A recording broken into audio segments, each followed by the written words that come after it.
everybody. My name is Blumie Heller. I am a parenting coach and educator who's very passionate about supporting parents in building relationships with their children based on respect and trust.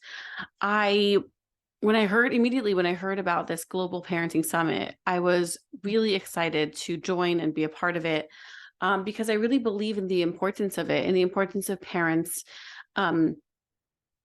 taking in information. Parenting is such a hard job, as I'm sure you know. You don't need me to tell you. And there's so much we don't know, and it's so challenging to navigate. And I find for myself that it's so helpful when we can gain inspiration and knowledge and information from others that can then inform our parenting and help us give us more support on our parenting journeys. So I really am appreciative of Rabbi Goodman and the work that he's doing and that he created this. I also love the work of Epic Parenting. I think it's the same, Epic Family it's called. I got confused. I really love the work of Epic Family. I think it's so amazing that there's an organization that really is out there to help parents, support parents. Like, we can get all the support that we need. You know how they say it takes a village to raise a child? And nowadays we don't have the actual village, but this is some sort of supportive village, in the sense that to give us, like I said, inspiration, knowledge, support. So I'm going to be talking today a little bit about navigating emotions with our children. Emotions is such a big topic, and I find that most of us, if you think back to your own childhood, and this is not in any way to put blame on anybody, our parents, they did the best they could with what they had. But if we think back to our own childhoods, I think many of us, our emotions were either shut down or just ignored, or we were talked out of them. Like, you don't feel that way, you're fine, you're not gonna, or we were rescued from them even. Like, here's a candy, here's a lolly, or like, I'll fix that, you'll be okay. And the underlying message for me in all those responses to our emotions was sort of like, emotions are bad, emotions are scary, let's just avoid them and try to get rid of them. And yeah. Now, unfortunately, the downside of that, of having that messaging around emotions, is that we then become afraid of experiencing our own emotions. I should say our unpleasant emotions. The pleasant emotions weren't dealt with that way. It was usually only the unpleasant. And so we become afraid of our own unpleasant emotions. The problem is that we were really created. We're emotional beings. And actually, children are they are more emotional before they are intellectual. And all of us are emotional. We can't run away from that. And emotions are really a part of life. It's like we constantly are experiencing emotions. It's kind of like this. It's like pleasant, unpleasant, pleasant, unpleasant, unpleasant, pleasant, unpleasant. It's really just up and down of like pleasant emotion, unpleasant, right? And every day is a little bit different. But the unpleasant emotions are a part of life. And if we're constantly afraid of them, or trying to run away from them, or talking ourselves out of them, or trying to rescue ourselves from them, then life becomes it creates a lot of mutations, and life itself can become very challenging for many of us. Either everybody reacts in a little bit of a different way. Some people, when they do that with their emotions, they become depressed. Some people become aggressive, meaning because they can't sit with their vulnerable emotions, then they attack, or some people withdraw, or some people turn to food or other things to sort of deal with their emotions. But I think underneath all of that, or above all of that, or as a consequence of all of that, a lot of us end up feeling pretty alone. Because our unpleasant emotions are basically not being experienced and not being shared with other people, because we also have this messaging that other people shouldn't hear those emotions. And so for the mental and emotional health of our children and ourselves, I believe it's the best thing to welcome unpleasant emotions. Of course, welcome pleasant ones as well, but that we do more naturally. To welcome unpleasant emotions.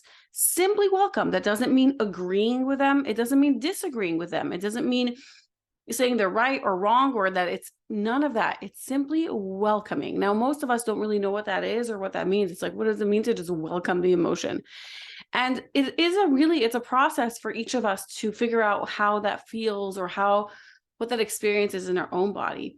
But it really simply means to be with the feeling instead of trying to talk ourselves out of it or rationalize it or run away from it or stuff it with food or whatever. It's to simply just be with it. Like, oh, I feel really ashamed right now. And then to feel that sensation, you know what shame feels like in our bodies, to simply let it pass through. Wow. Instead of reacting from it, attacking because of it, withdrawing because of it, which many of us do. And by the way, to me, this is the cornerstone of resilience. I hear this all the time from parents. We want our children to be resilient. And for me, the cornerstone of resilience is being able to tolerate our unpleasant emotions. It's when we can't tolerate them, it's when we don't know how to deal with them, that we resort to all these other things that make us not resilient. People think resiliency is toughness. Like, oh, if I just don't feel the emotion, or if I pretend I'm not hurt, or like I don't even recognize that I'm hurt, that's resilience. That's not resilience, actually. Resilience is when we feel the emotion, but we're able to tolerate it and simply be with it, sometimes while needing another person, and we'll get there in a moment, and then simply allowing it to pass. And then we bounce right back, because it's a wave. Right? We said it's unpleasant, pleasant, pleasant, unpleasant. And so the unpleasantness moves and then it's over. And so, but I want to add another piece here that I mentioned before about needing other people. So when our emotions are very unpleasant, especially as a young child, it can feel so intense and so challenging to sit with, and so painful is a better word, so painful. And what's really, really helpful is Hashem created that when there's another person, another human who is there with us, it in some way alleviates the pain. It in some way makes it more tolerable. It doesn't take it away. We still need to hold it, but it makes it more tolerable. It just makes us feel less alone. And aloneness is what makes emotions, unpleasant emotions, so not tolerable. So with our children, when we welcome the emotion, we are not only helping them to sit with unpleasant emotions and to tolerate it in their own bodies without attacking, withdrawing, or doing anything, which kids do sometimes, and we'll get to that in a moment. They do attack sometimes when they feel unpleasant emotions, just like we do. But when they feel that, when we welcome it, we're not only helping them with that, but also when we welcome it, we are there as a supportive presence. And so they're not alone with it. And so now it doesn't feel as intolerable, as painful. And that aloneness doesn't make it scary and terrifying and traumatic. Dr. Gabor Mate, he's a famous writer. One of his most popular books is In the Realm of Hungry Ghosts. And he says that trauma is not what happens. It's not feeling unpleasantness, emotions. It's not experiencing something incredibly unpleasant. It's being alone with it. And that's what creates the trauma. And so it's really helpful to understand. It's like sometimes we feel like, no, my child can't handle the disappointment that they feel right now, or they can, as long as they have us there present and we can welcome it with them. And so welcoming their emotions and being present for unpleasant emotions is what I really, really wish for every family. Now, again, we're human, and sometimes we're overwhelmed with our own unpleasant emotions, and we can't welcome our child's unpleasant emotions, and that's all understandable and all normal. We're not looking for something that we do it perfectly all of the time. We do it imperfectly, and we try to do it more and more and more. And so the idea is, when we welcome the emotion, is that so what does that look like, right? We're like, okay, what does it mean to welcome the emotions? My child is really disappointed because we were supposed to go to the zoo, but now it's raining. So the child's like, it's not fair, we're not going to the zoo, right? And instead of trying to shut down the emotion, like, stop crying, we're going to go a different day, or, okay, here, I'll give you a lolly instead, or I'm trying to, talk them out of it. Like, it's okay, don't worry. It's not a reason to be upset, right? Instead of doing any of those, it's to say, yeah, that is so disappointing. You were really hoping to go today, and because it's raining, Now you kind of go, you feel so disappointed.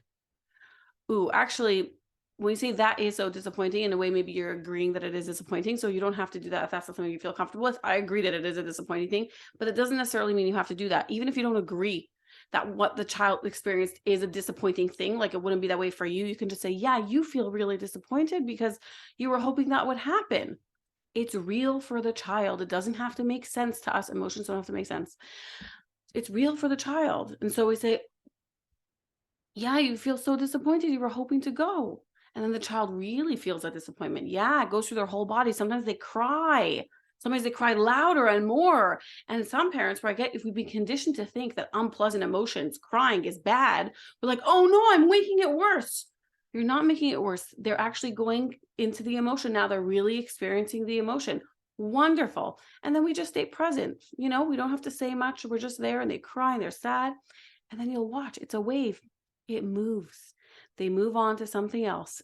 And what the beauty of that is that they were able to tolerate the unpleasant emotion. It builds resilience. They were not alone with it. They experienced you there. It built connection also. It's just a win-win all around for everybody and everything. And so now here's the tricky part that I'm going to end off with. There's so much more I can say. And this is actually part of a bigger course that I give. This is a small part of a much bigger course that I give, a 5-week course called my Essentials course. It's actually coming up in July. You can find all my information and all my resources on my website. www.blumeheller.com, my name, and you'll find a bunch of resources there. And I share a lot of information daily, daily tips and daily ideas on parenting as well, which you can find there. But the last idea I'm going to share here, which a lot of times comes up for parents, is okay, wait, hold on. When my child sometimes feels really, really upset or ashamed, they start hitting me, or they start hitting their siblings, or they start saying really nasty things. Are you saying we should just welcome that because we're welcoming emotions? And so here's the thing, it's a little bit of like a dialectic. It's a little bit of like, we have to look at the gray here a little bit more and less black and white, which is so understandable to think in black and white, especially if we've never heard this before. And it's no, we always welcome emotions. All emotions are welcome. All behaviors are not. So we won't accept the behavior, but we will accept the emotion. Now, people are like, how does that look? What does that look like though? Right? Most of us, the way, again, going back to the way that most of us were raised, and again, no fault of anybody, we're not trying to blame anyone here. Most of us were raised though that the behavior was usually shut down with the emotion. So if a child was hitting and very upset, it was like, stop hitting right now. And that's not a reason to be upset. And you just sent it away. And so the emotion and the behavior was unwelcome. What we want to do is we want to welcome the feeling and not the behavior. So it looks something like, yes, you're so disappointed because the zoo, you really were hoping to go to the zoo and it's not zoo. I can't let you hit me, but I really understand how disappointed you are. And then we block them from hitting us, or we hold their hands, or we remove them into a different space, or we just say, I can't let you hit. I really understand how upset and disappointed you are. I can't let you hit. Right now, if they say words that are disrespectful, it's a little trickier about how we want to navigate that. There are so many different ways that parents do it, and every parent will do it depending on what feels comfortable to them and where they're at. But one idea could be to, in the moment, actually not to listen to the words that they're saying, but listen to the message. There's always a message underneath the words, right? There's always a feeling and a need that they're trying to communicate underneath their hurtful words. And so what we could do is we could try to just ignore the words for the moment and listen to the message. Like, yeah, let's say they say, you're so stupid. You're a stupid parent because you didn't figure out that it's going to rain today, or whatever.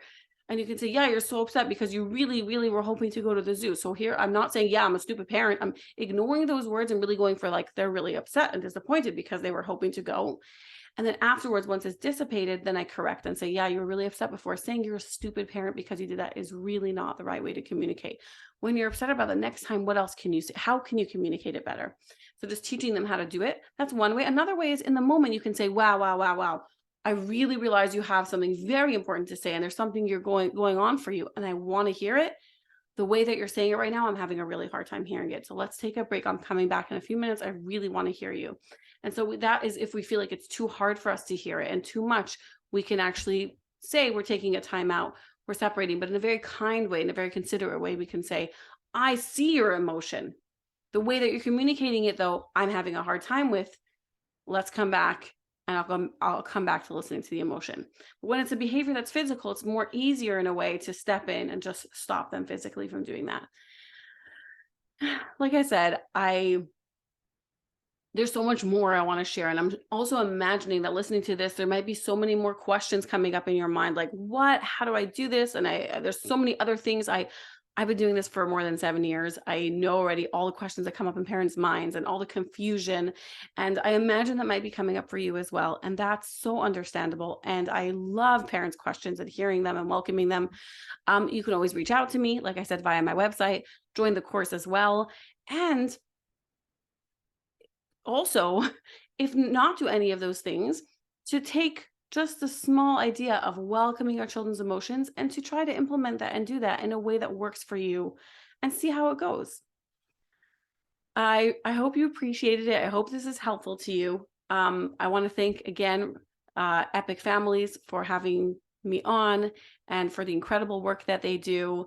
And I want to send you all a bracha that Hashem should give you the strength to continue doing this amazing work of raising the next generation.